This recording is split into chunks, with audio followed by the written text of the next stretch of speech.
నేను కూడా ఒక్కొక్క సోమవారం ఒక్కొక్క మండలంలో ఈ ఫిర్యాదులను స్వీకరించే అధికారులకు ఎండార్స్ చేసి పంపించడం జరుగుతుంది.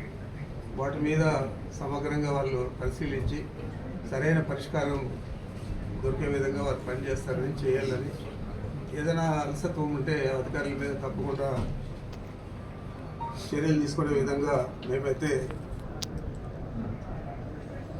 స్పందించడం జరుగుతుంది.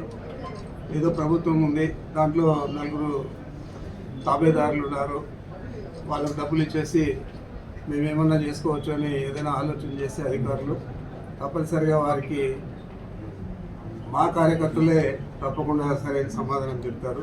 ఆ విధంగా కాకుండా బాగా సమగ్రంగా అన్ని అర్జీలు పరిశీలించి వాటి మీద న్యాయంగా వారికి పరిష్కారం దొరికే విధంగా చేయలేని పరిస్థితుల్లో మరి మాకు వేరే అవకాశం, వేరే దారి కూడా లేదు కాబట్టి మేము దాని మీద స్పందించి మేమే ఆ అధికారుల మీద చర్యలు తీసుకునే విధంగా ప్రభుత్వాన్ని కోరడం జరుగుతుంది. ఈ ప్రభుత్వం వచ్చిన మొదటి నుంచి కూడా ఇలాంటి పరిస్థితులను ఎదుర్కొనేదానికి ఏ రకమైన ఆలోచన కూడా చేయలేదు. మొత్తము అక్కడ వాళ్ళ కార్యకర్తలు అధికారులు వారే, పరిష్కారం చేసేది వారే, అధికారులందరూ కూడా వారు చెప్పు చేతుల్లో ఉండాలా, లేని పరిస్థితుల్లో వారిని బెదిరించడము ఇవన్నీ కూడా జరుగుతూ ఉంది.